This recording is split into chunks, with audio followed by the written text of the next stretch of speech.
Chemistry के सिलसिले में टॉपिक पढ़ेंगे जो कि है एक्टिविटी एंड एक्टिविटी कोएफिशिएंट। इस लेक्चर में हम पढ़ेंगे कि एक्टिविटी क्या है और हम इसको किस तरह डिबाई-हकल थ्योरी के साथ रिलेट कर सकते हैं। Right, so let's start with A journal example. Okay, consider आपका एक बहुत बड़ा होटल है। आप इमेजिन करें कि आपका एक बहुत बड़ा होटल है जिसमें बहुत से लोग काम कर रहे हैं। अभी दोपहर को आप के होटल पे रश बहुत ज़्यादा हो जाता है और आपको साफ प्लेटों की बहुत ज़्यादा ज़रूरत होती है। तो इस वजह से आप 50 लोग आपने अपने किचन में लगाए हैं कि वो आपके लिए बर्तन धोए। तो वो लोग 1 घंटे में 500 बर्तन फॉर एग्ज़ाम्पल धो रहे हैं। तो लेकिन आपको ज़रूरत 1000 साफ बर्तन की है। तो आप सिंपली क्या करेंगे, आप इन लोगों को जो किचन में काम कर रहे हैं उसको 100 से क्या करेंगे, 50 से 100 करेंगे और आप एक्सपेक्ट करेंगे कि अगर 50 लोग 500 बर्तन धो रहे हैं तो आपके लिए 100 लोग 1000 बर्तन धोएंगे। लेकिन आप बहुत ज़्यादा परेशान भी हो जाते हैं कि जब आप एक्चुअली देखते हैं कई दिनों तक कि वो 100 बंदे तो 700 बर्तन धो रहे हैं। आपके ख्याल में तो 1000 बर्तन धोने चाहिए थे। आप क्या करते हैं, आपने उसको मैनेजर को बुलाया कि भाई आप क्यों निकम्मे हो गए हैं, क्यों आप अपनी कैपेसिटी के मुताबिक काम कर रहे नहीं कर रहे हैं। तो मैनेजर एक्सप्लेन करता है कि सर पहले चूँकि 50 लोग थे तो जगह ज़्यादा थी, पानी अवेलेबल था, हम साफ और गंदी जगह को आसानी के साथ हैंडल कर सकते हैं। अभी 100 बंदे हो गए, जगह तंग है, तो हम उसमें अपनी फुल कैपेसिटी तक काम नहीं कर सकते, इसलिए हमारी एक्टिविटी कम हो गई। लेट्स से प्लेट धोना यहाँ पे एक्टिविटी है जो किचन में काम कर रहे हैं। राइट, सो यहाँ पे क्या कंसेप्ट एक्सप्लेन हो गया, जितने एक्टिविटी होनी चाहिए उससे कम है। एक्चुअल एक्टिविटी हमारे पास कितनी होनी चाहिए, 1000। एक्चुअल एक्टिविटी हमारे पास 1000 होनी चाहिए और इन रियल हमारे पास एक्टिविटी क्या है, 700। राइट, तो हम 700 और 1000 तो ज़ाहिर है 700 इस कम है 1000 से, तो हम दोनों को रिलेट कैसे करेंगे।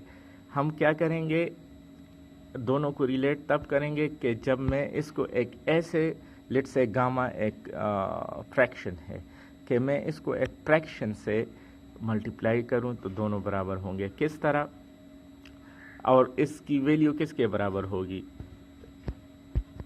राइट, दैट इज़ 700 सॉरी, जो कि एक्चुअल एक्टिविटी है, और 1000 हमारे पास क्या है, जो रियलिटी में एक्टिविटी है, और 1000 जितना होना चाहिए। राइट, सो इफेक्टिव एक्टिविटी है और जो 1000 हमारे पास है जितना होना चाहिए। तो इससे इससे हमारे पास 0.7 आना चाहिए। राइट, 0.7 आना चाहिए। तो यहाँ पे अगर मैं 700 को इजिकल टू 0.7 ज़रब 1000, राइट, सो यहाँ से दोनों तरफ 700 आ जाएगा। राइट, तो what I want to tell you कि हम एक्टिविटी और एक्टिविटी कोएफिशिएंट की कब ज़रूरत होती है, कि जब कोई अपने फुल कैपेसिटी तक परफॉर्म ना करे। जितनी कैपेसिटी है एक्टिविटी दिखाने की, अगर वो इससे कम दिखाए तो फिर हम एक्टिविटी और एक्टिविटी कोएफिशिएंट का कंसेप्ट अप्लाई करते हैं। चलो इसको केमिस्ट्री में अप्लाई करते हैं इसी कंसेप्ट को। आप देखें, ये ग्राफ तो आपने बार बार देखा है। यहाँ पे हमने कंडक्टेंस को प्लॉट किया अगेंस्ट कंसंट्रेशन। इस डायरेक्शन डाइल्यूशन हो रहा है। फॉर एग्जांपल HCl हमारे पास एक इलेक्ट्रोलाइट है, हमने इसका कंडक्टेंस प्लॉट किया है अगेंस्ट कंसंट्रेशन। जिस तरह हम कंसंट्रेशन कम करेंगे कंडक्टेंस इंक्रीज होगी। नाउ चूँकि हमारे पास कंसंट्रेशन 1 ग्राम इक्विवेलेंट है, तो नंबर ऑफ आयंस तो सेम है, और स्ट्रांग इलेक्ट्रोलाइट्स है तो डाइल्यूशन से नंबर ऑफ आयंस भी नहीं बढ़ रहे। लेकिन जब हम इस डायरेक्शन पे जा रहे हैं तो हमारे पास कंडक्टेंस इंक्रीज हो रही। लेट्स से कि कंडक्टेंस हमारी एक्टिविटी है, राइट। आयंस की एक्टिविटी क्या है? कंडक्टेंस है।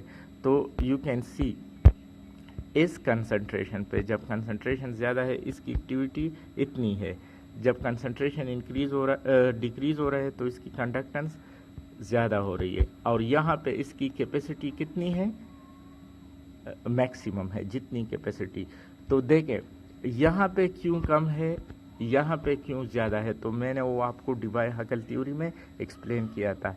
चूँकि यहाँ पे भी सेम होटल वाले एग्जांपल अप्लाई करें, चूँकि आयंस एक कंसंट्रेशन ज़्यादा है, एक दूसरे के साथ करीब है और इंटर आयोनिक इफेक्ट की वजह से एक दूसरे को अफेक्ट करते हैं, जिसकी वजह से इसको जितना चार्ज ट्रांसफ़र करना था उससे कम किया है। तो एक्टिविटी लेट से जो रियलिटी में शो किया है वो हमारे पास किसके बराबर होगा? गामा एक कोएफिशिएंट और एम हमारे पास मोलिलिटी है जो कि एक्चुअल कंसंट्रेशन है। तो एक्टिविटी को हम कैसे मालूम करेंगे? अगर हमारे पास ये कोएफिशिएंट हो और हमारे पास एक्चुअल कंसंट्रेशन हो। इसकी मिसाल हम ये दे सकते हैं, फॉर एग्जांपल ये हमारे पास एक्चुअल कंडक्टेंस शो किया है, ये कंडक्टेंस शो करना चाहिए और यहाँ इस कंसंट्रेशन पे ये शो किया है। तो हम क्या करेंगे?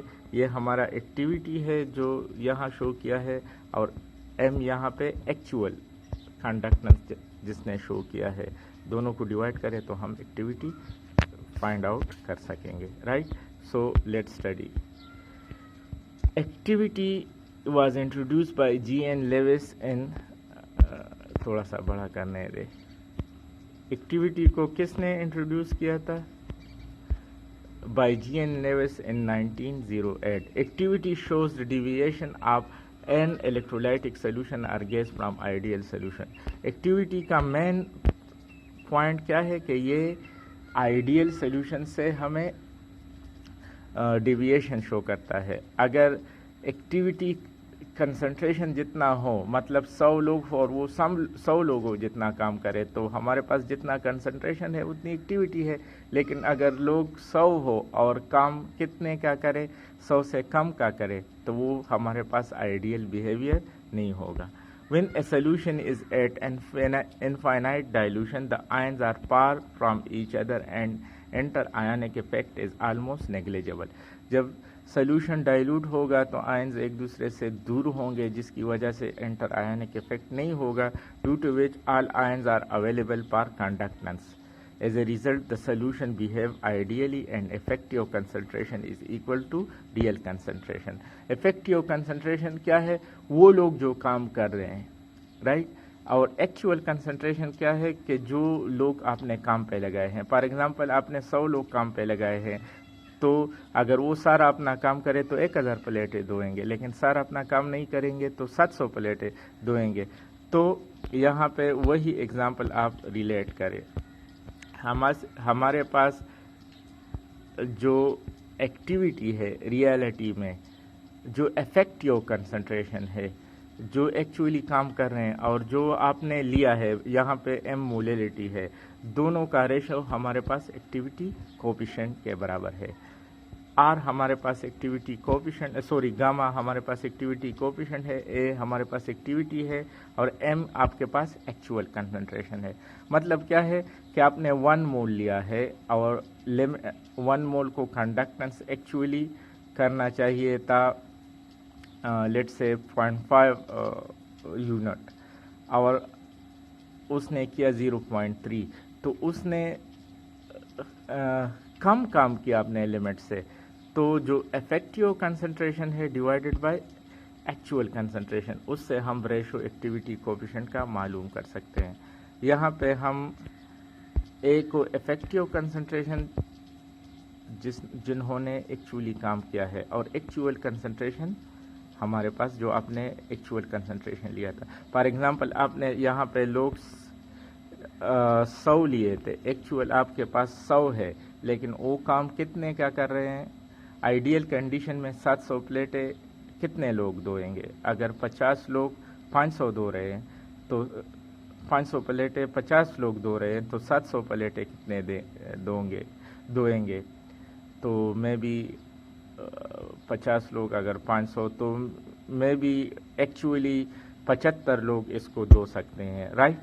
तो इफेक्टिव कितना है और एक्चुअल आपने कितना लिया है, राइट? एक्टिविटी कोएफिशिएंट इसकी वैल्यू हमारे पास 0 से 1 तक हो सकती है।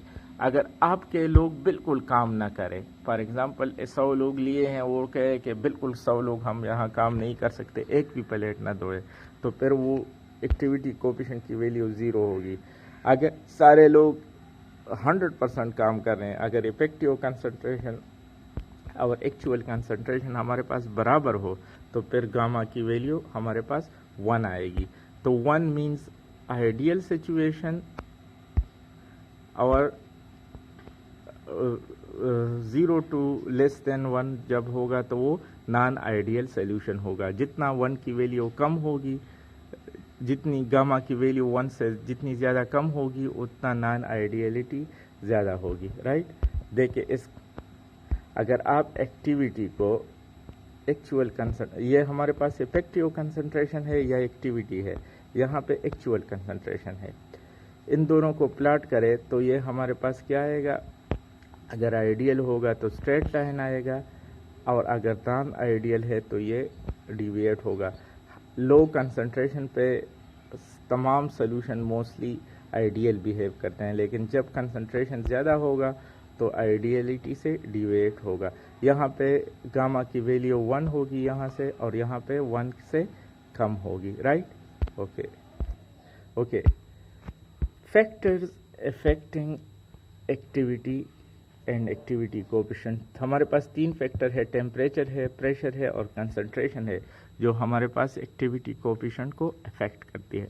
लेकिन यहाँ पे हम मोस्टली चूँकि टेम्परेचर को हम इग्नोर इसलिए करते हैं कि हम कंसंट्रेशन मोलैलिटी में लेते हैं, तो इसलिए मोलैलिटी चूँकि टेम्परेचर से इंडिपेंडेंट है तो हम ये वेरिएबल को ख़त्म करते हैं। प्रेशर चूँकि सोल्यूशन पर मोस्टली गैस इन लिक्विड पर प्रेशर इफेक्ट करता है, बाकी पर नहीं, तो यहाँ भी ये फैक्टर भी नेग्लिजिबल है। जो मोस्ट इम्पॉर्टेंट फैक्टर है वो कंसंट्रेशन है। कंसंट्रेशन आप जितना ज़्यादा करेंगे एक्टिव एंटर आयोनिक इफेक्ट ज़्यादा होगा, तो इसलिए एक्टिविटी कम होगी। More the concentration for the same solution less will be it's activity. Okay, mean ionic activity क्या है? This is very important term. Mean ionic activity की ज़रूरत हमें क्यों पेश आई? आपको पता है कि हम चूँकि सोल्यूशन में जो आयंस पैदा करते हैं वो इलेक्ट्रोलाइट की मदद से, और electrolyte as a whole neutral होता है। उसमें अगर आप NaCl सोल्यूशन में डालेंगे तो उसमें Na+ भी होगा और Cl- भी होगा। ऐसा सोल्यूशन आप प्रोड्यूस नहीं कर सकते जिसमें या सिर्फ कैटायन हो या सिर्फ एन आयन हो, या सिर्फ सोडियम आयन हो या सिर्फ सल्फेट आयन हो या क्लोराइड आयन हो, राइट?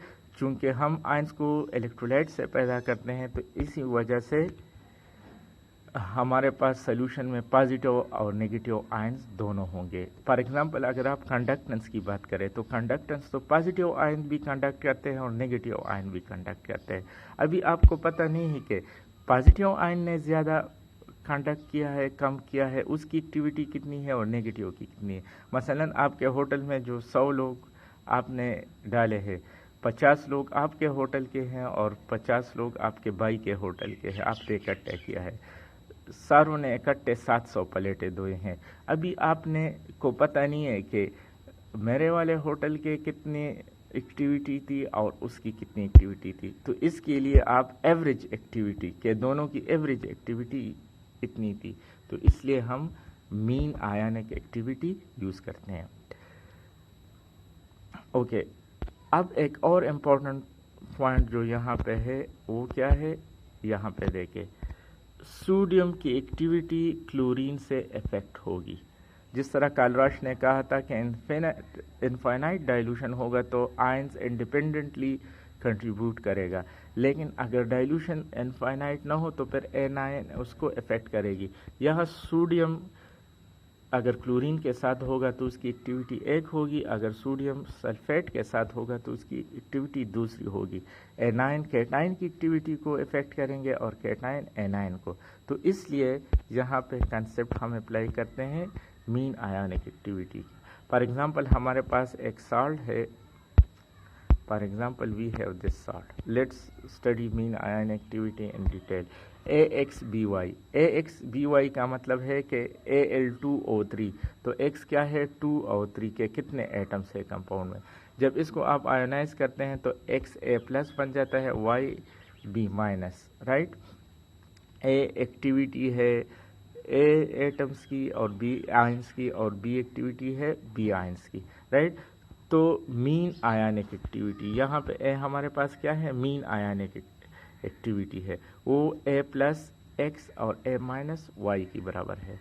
अब A+ क्या है, आयनिक एक्टिविटी आप कैटायन है, और A- हमारे पास क्या है, आयोनिक एक्टिविटी आप माइनस आयन है। मीन आयनिक एक्टिविटी आपके पास चूंकि मीन आयनिक मोलिलिटी M+ और माइनस दोनों की होगी, right. So you can see, यहाँ पे दूसरा कलर यूज करते हैं। A+ चूंकि आयनिक एक्टिविटी आप कैटायन है, A- क्या है, एक्टिविटी आप एनायन है, तो वो क्या किसके बराबर होगी, actual concentration multiplied by activity coefficient, जो मैंने आपको बार बार बताया। प्लस और प्लस क्यों लगाया है, क्योंकि कैटायन के बारे में। माइनस आयन की एक्टिविटी क्या होगी, actual concentration multiplied by activity coefficient. दोनों को, इन दोनों वैल्यूज़ को इस इक्वेशन में, लेट्स से ये इक्वेशन 1 है, पुट करें तो हमारे पास M+R+X M-R-Y, R- मैं कह रहा हूँ ये गामा है एक्चुअली, ओके। अब चूंकि मोलिलिटी जो कैटायन की है और मोलिलिटी जो एनायन की है वो असल में ये है, उसके साथ X मल्टीप्लाइड होगा। क्यों X और Y मल्टीप्लाइड होगा, चूंकि अगर मैं कहूँ, लेट्स से यहाँ पे एक एग्जांपल, अगर मैं कहूँ यहाँ Na2SO4 है, तो चूंकि यहाँ पे 2 है, जो जब मैं इसको आयनाइज करूँगा तो मेरे पास सोडियम के 2 मोल आयंस बनेंगे, राइट। 2 से मल्टीप्लाई होगा, तो यहाँ पे भी एक्टिविटी किस से मल्टीप्लाई होगा, यहाँ पे हमारे पास X के, जो कि पर मोल देता है M+R+ और रेज़ टू पावर X, तो यहाँ पे ऑलरेडी है Y M गामा माइनस और Y है। अभी ये कहाँ से आ गया, मुझे पता है कि एक्टिविटी कोएफिशिएंट मेरे पास इसके बराबर है, ये सिर्फ एक्सप्लेन किया है कि activity coefficient A/C, A effective concentration है, C एक्चुअल कंसंट्रेशन है। यहाँ पे C को मैंने मोलिलिटी में लिया है, तो हमारे पास A = gamma multiplied by M+ मेरे पास X M+ के बराबर होगा, M- के बराबर होगा, तो यहाँ पे मैंने पुट किया है। अब फर्दर इसका क्या होगा, अभी देखें, अगर हम इसको एक्सपेंड करें तो ये x की पावर x, M+ की पावर x, R+ की पावर x होगा। यहाँ पे y power y, M- power y और R- पावर y होगा। तो यहाँ पे मैंने इसको एक्सपेंड किया है, x की पावर x, M की power x, R+ power, so you can see. अब x और यू कैन से दूसरा क्या है, y, इसको आपने सेपरेट किया, ये वाला और ये वाला, mx और my को इकट्ठा किया तो इस फॉर्म में लिखा, और R+- जो कि मीन आयनिक एक्टिविटी है, R+ यहाँ है, R- तो दोनों को इकट्ठा किया, x+y, तो ये हमारे पास एक इक्वेशन आ गया। डिफरेंट इलेक्ट्रोलाइट के लिए ये मीन आयनिक एक्टिविटी का इक्वेशन डिफरेंट होगा। फॉर एग्जांपल यहाँ पे देखें, NaCl है, तो NaCl के लिए, Na के लिए x 1 है और Cl के लिए 1, तो x की पावर x है तो 1 पावर 1, 1 पावर y पावर 1, और m क्या है, x+y, तो 1+1, तो इससे क्या आ गया हमारे पास, m² R+- स्क्वायर। ये हमारे पास सोडियम क्लोराइड के लिए होगा। अगर हम सोडियम सल्फेट ले तो यहाँ पे 2Na, तो यहाँ x हमारे पास 2 बन गया, तो यहाँ पे x की क्या होगा 2 स्क्वायर, चूँकि y हमारे पास 1 है ना, यहाँ पे SO4 को दे के 1 है तो 1SO4 तो 1 रेज़ टू पावर 1, और सिमिलरली आप इसको अप्लाई करें तो आपके पास क्या आ जाएगा 4m3r plus minus activity coefficient raise to power cube. तो इसका मतलब है कि जब आप इलेक्ट्रोलाइटिक सोल्यूशन के बारे में बात कर रहे होंगे तो आप क्या मीन आयनिक एक्टिविटी का कंसेप्ट अप्लाई करेंगे, क्योंकि आपके पास सोल्यूशन में सिर्फ पॉजिटिव और नेगेटिव आयंस नहीं है। Now the most important topic, अब डीबाय-हकल थ्योरीज, ये मीन आयनिक एक्टिविटी किस पे डिपेंड करती है और किस के साथ हम रिलेट कर सकते हैं। तो this work was done by Debye Huckel Onsager theory. उन्होंने क्या किया, R प्लस R माइनस क्या है, मीन आयनिक एक्टिविटी है ना, तो उसको किस से रिलेट किया, यहाँ पे आप देख रहे हैं अंडर रूट आई है। अंडर रूट आई क्या है, हमारे पास आयोनिक स्ट्रेंथ है। डीबाय ऑन सगर थ्योरी ने क्या किया, डिराइवेशन की मदद से ये साबित किया कि activity coefficient is related to ionic strength. यहाँ पे देखें ये टर्म्स जो है, इस टर्म्स को थोड़ा सा मैं फोकस करता हूँ। ओके, यहाँ पे एक्टिविटी कोएफिशिएंट के साथ रिलेशन किसका है, अंडर रूट आई का, आयोनिक स्ट्रेंथ का है। ए जेड प्लस जेड माइनस क्या है, हमारे पास कांस्टेंट है। ए हमारे पास वाटर के लिए 0.09 है, जेड प्लस और Z minus magnitude of charge है, उसकी वैल्यू है। मतलब अगर सोडियम पे +1 है तो इस यहाँ पे 1 लिखूँगा, साइन नहीं लिखूँगा। अगर SO4 पे -2 है तो इसको 2 लिखूँगा, राइट। तो ये सारे कांस्टेंट है हमारे पास। तो हमारे पास रिलेशन किसकी है, असल में रिलेशनशिप अगर हमारे पास है तो log is relation to minus I, right, ionic strength. इसका मतलब है कि आयोनिक स्ट्रेंथ जितना ज़्यादा होगा हमारे पास एक्टिविटी कोएफिशिएंट कम होगा, right. So what is mean by ionic strength. Ionic strength हमारे पास क्या है, आप अगर डीबाय-हकल थ्योरी याद करें, अगर डीबाय-हकल थ्योरी याद करें तो उसमें पॉजिटिव आयन के इर्द गिर्द नेगेटिव आयन होते थे और नेगेटिव आयंस के इर्द गिर्द पॉजिटिव आयन। मतलब कंसंट्रेटेड सॉल्यूशन में कैटायन के इर्द गिर्द एनायन होंगे और एनायन के इर्द गिर्द कैटायन होंगे।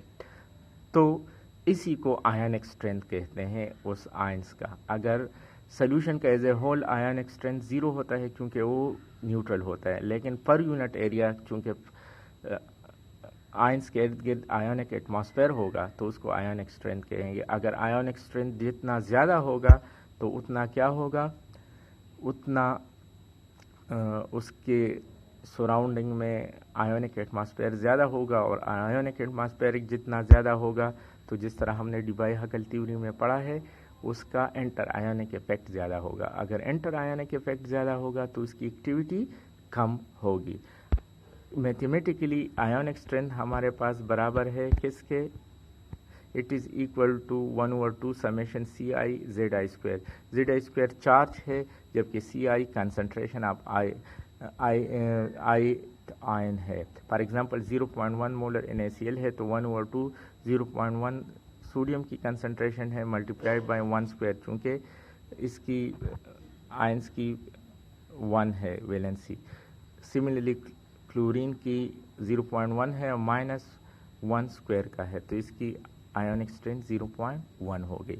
तो what I want to focus के एक डीबाय-हकल ऑन सगर थ्योरी ने एक्टिविटी कोएफिशिएंट को रिलेट किया आयोनिक स्ट्रेंथ से, और आयोनिक स्ट्रेंथ को हम रिलेट करते हैं आयोनिक एटमॉस्फेयर से। आयोनिक एटमॉस्फेयर जितना ज़्यादा होगा उतना इंटर आयोनिक इफेक्ट कम ज़्यादा होगा और एक्टिविटी कम होगी। अगर हम इस इक्वेशन को ग्राफ के सिलसिले में कहें, चूँकि यहाँ पे माइनस है तो इस माइनस को ख़त्म करने के लिए हम क्या करें, इस माइनस को अगर इस साइड पे ले आएँ तो क्या होगा, ये प्लस बन जाएगा। तो देखें लॉग गामा प्लस माइनस तो माइनस लिया है तो हमने माइनस कोऑर्डिनेट में, और यहाँ पे आयोनिक स्ट्रेंथ है। तो देखिए जितना आयोनिक स्ट्रेंथ ज़्यादा हो रहा है, मीन आयोनिक एक्टिविटी क्या हो रही है, कम हो रही है, राइट। तो this is the basic equation for the how we relate activity coefficient with ionic strength. So that was all for today. Tomorrow inshallah हम करेंगे एक नया आखिरी टॉपिक करेंगे जो कि है मेरे ख्याल में कंडक्टोमेट्रिक टाइट्रेशन है। Okay, thank you.